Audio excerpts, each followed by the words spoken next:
sobrang daming distraction na dadating sa inyo kapag isang OFW kayo, lalong-lalo na dito sa Poland or sa Europe. Kaya ang magandang advice ni Adrian ay tiyagain ninyo, unawain niyo yung sitwasyon at huwag kayong magpadalos-dalos sa mga desisyon ninyo. What the fuck? It's going tidy, you know.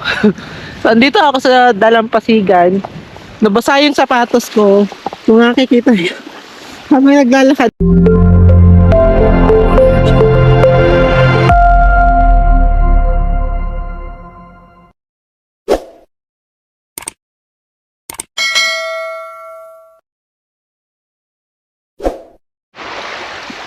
What's up kabayan?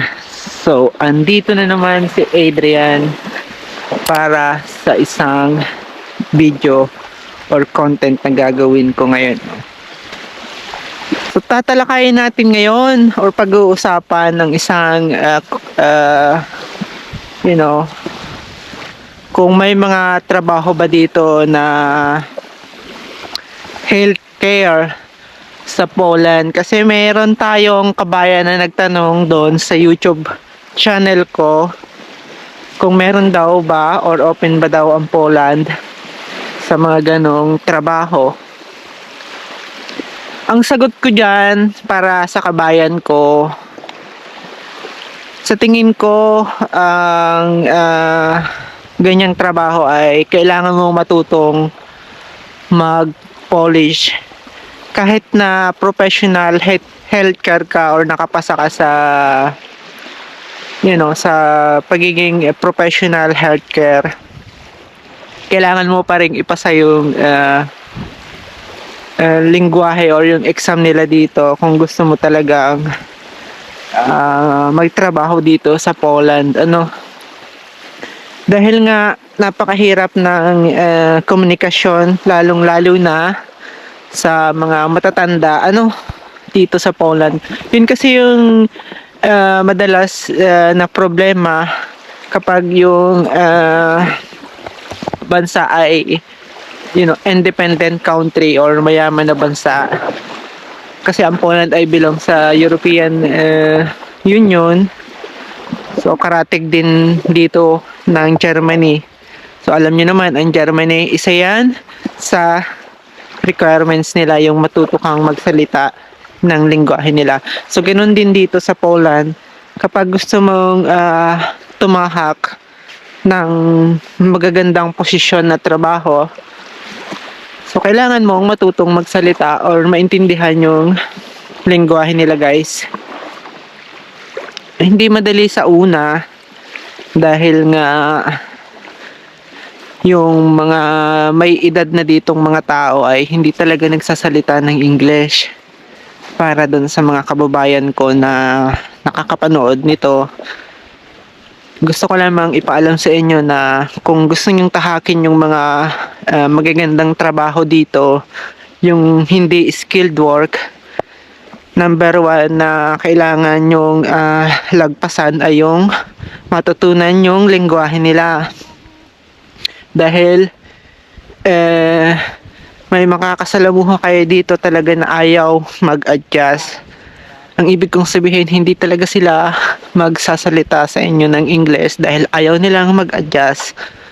Yung iba sa panahon na ngayon, 2025 na, yung iba yung mga kabataan, talagang nagsasalita na sila, pero hindi lahat ng magiging client ninyo or magiging guest or customer ay mga kabataan, dahil ang mga kabataan dito ay lumalabas din ng bansang Poland para magtrabaho sa iba't ibang bansa sa Europe, dahil gumagawa din sila ng magandang pera ba kung sa madaling salita, so parang tayo lang din niya, mga Pilipino. Pagod na tayo dyan sa Pilipinas, gusto nating iangat yung sarili natin dahil hindi natin makuha yung gustong posisyon, yung gusto nating sahod. Kaya lumalabas tayo ng Pilipinas para makipagsapalaran dito sa ibang bansa. So merong pinapalad, merong hindi, at merong talagang ayaw nang bumalik dyan sa bansang Pilipinas or sa ating mahal na Pilipinas, ano. So isa lang yan sa pwede kong masagot para dun sa mga may pangarap ng mataas na posisyon dito sa Poland. Ano, yung gusto nyong trabaho ay hindi skilled work. Isa sa mga requirements na kailangan nyong ipasa yung language nila dito, guys. Yung matutunan nyo yung language nila. Kasi hindi madaling makipagkomunikasyon dito. Sa totoo lang, hindi lahat ng makakasalamuha dito ay mag-a-adjust sa iyo. So based yan sa experience ko, maglilimang taon na ako dito sa Poland. Kaya naman yung ibang mga sinasabi ko sa inyo ay base yan sa experience ko. Hindi yan kathang o ginawa ko lamang. So 5 taon na ako ditong nakikipagsalamuha sa iba't ibang syudad ng Poland, countryside, or iba't ibang tourist attraction. Pumupunta ako dyan para gumawa ng vlog ko, mga kabayan, ano.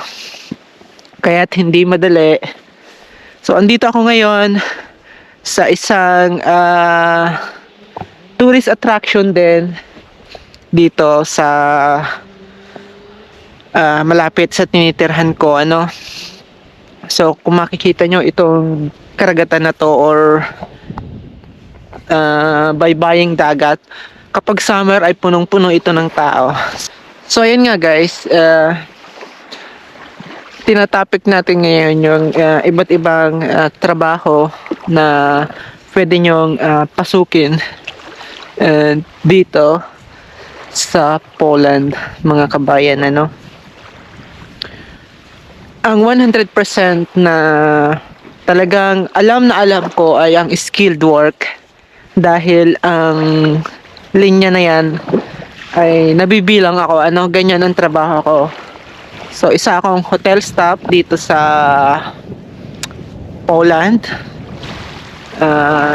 sa loob ng mahigit 4 na taon na. Nagtsatsaga ako magtrabaho dito, makuha ang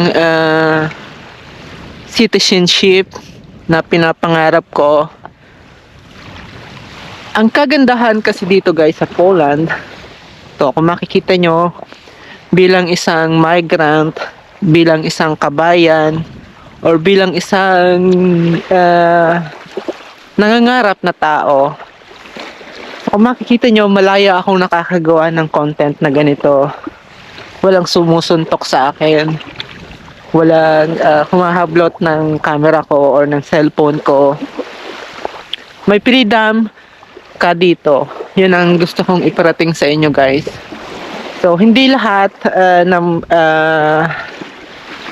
place ay pwede nyong i-vlog or ipakita sa camera. Pero bilang isang migrant, kumbaga bonus na to, yung malaya tayo, yung nakakagalaw tayo ng maayos, katulad ng galawan natin dyan sa Pilipinas, ano, mga kabayan. So ito naman talaga yung gusto ko dito sa Poland din, na tahimik, safety. Although merong mga tao na talagang ang datingan ay minamaliit ka, para sa akin ay common na yon. Hindi ko na lang pinapansin ng mga ganyang bagay, lalong lalo na kung nangangarap ka at may pangarap ka. Kumbaga yung mga ganyang datingan ng mga tao sa akin ay wala na yan. Hindi ko na yan iniinda, kasi hindi naman yan magbibigay sa akin ng pera or ng kasiyahan yung mga ganyang tao, 'di ba? Kaya tibayan na lang natin or tinitibayan ko na lang yung loob ko or pinagtitibay ko na lang yung sarili ko, ano. So maikwento ko lang, so ganito yung buhay ko dito sa Poland. Hindi naman ganun ako uh, kayaman or alam mo yun, alam mo yung iba kasi ang tinginan kapag ganito na yung bansa, maasenso ka na, mayaman ka na. Hindi ganoon, guys. Lahat ng nakikita nyo ay planuhan at pinagtsatsagaan ko lang lahat yan. Kasi yung iba nating kabayan, yung iba nating mga kapamilya, lalong-lalo na sa pamilya ko, sobrang daming naiinggit dyan. Sa pamilya ng magulang ko, napakahirap asahan. Sa totoo lang. Kaya't nung mga panahong nag-aaral pa lang ako, nangangarap pa lang ako, walang ibang nagpupush sa akin kundi ang sarili ko at ang tatay ko, tsaka pamilya ko, 'di ba? So, pero mostly tatay ko lang talaga yung nagpupush sa akin nung mga panahong nag-aaral pa lang ako, mga kabayan, Oh my God!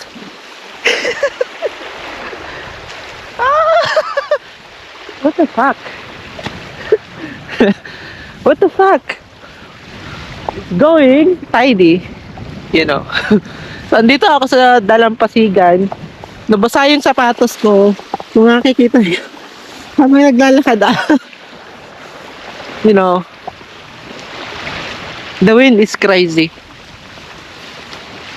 So, ganito naman, guys. Balik tayo sa pasensya na. Nabasa kasi yung sapatos ko, biglang umalo ng malakas. So yun, maikwento ko lang sa inyo, mga kabayan, mga kapwa ko Pilipino, lahat ng nakikita nyo ay pinagplanuhan ko na yan noon pa. Pangarap ko yan, which is utay-utay kong tinutupad para sa sarili ko. Ang nais ko lang na makamit ngayong taon ay maging citizen dito sa Poland. Kumbaga, napakalaking bonus sa akin yon ng Panginoon. Dahil kapag nakuha ko ang citizenship sa Poland, of course, unang-una kong matutulungan yung pamilya ko. Diba? Yan naman yung pangarap natin. Kaya nakikipagsapalaran tayo dito sa bansang Poland, or sa Europe. Kasi kapag nakuha ko yung citizen, guys, ang kagandahan, makakapagtrabaho ko sa ibang part ng Europe. Hindi ko na kailangang magawa ng mga maraming documents para makapag-start ng trabaho, So yun yung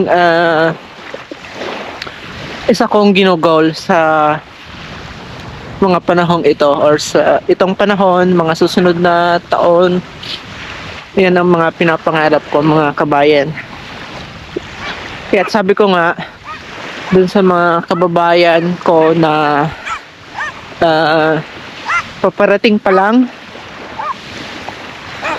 subukan nyo munang tiyagain, unawaan yung mga sitwasyon na nangyayari sa inyo. Kasi sa una, excited. Sa mga susunod na buwan, panahon, or taon, may mga struggle na darating sa inyo. May mga pagsubok na darating sa inyo na kailangan yung malampasan. Sobrang daming distraction na dadating sa inyo kapag isang OFW kayo, lalong-lalo na dito sa Poland or sa Europe. Kaya ang magandang advice ni Adrian ay tiyagain ninyo, unawain niyo yung sitwasyon at huwag kayong magpadalos-dalos sa mga desisyon ninyo. Yan naman yung magandang maibibigay kong advice sa inyo. Dahil andito ako sa loob ng 5 taon sa Poland, mga kabayan, ano. So, kaya tuloy-tuloy lang si Adrian. Panoorin nyo yung mga content ko sa YouTube account ko na Adrian Wagan, mga kabayan. May mga advice or may mga content ako dyan na makukuha kayong aral, ano. So hanggang dito muna yung pagpapakita ko sa inyo. Once again, si Adrian, and God bless you.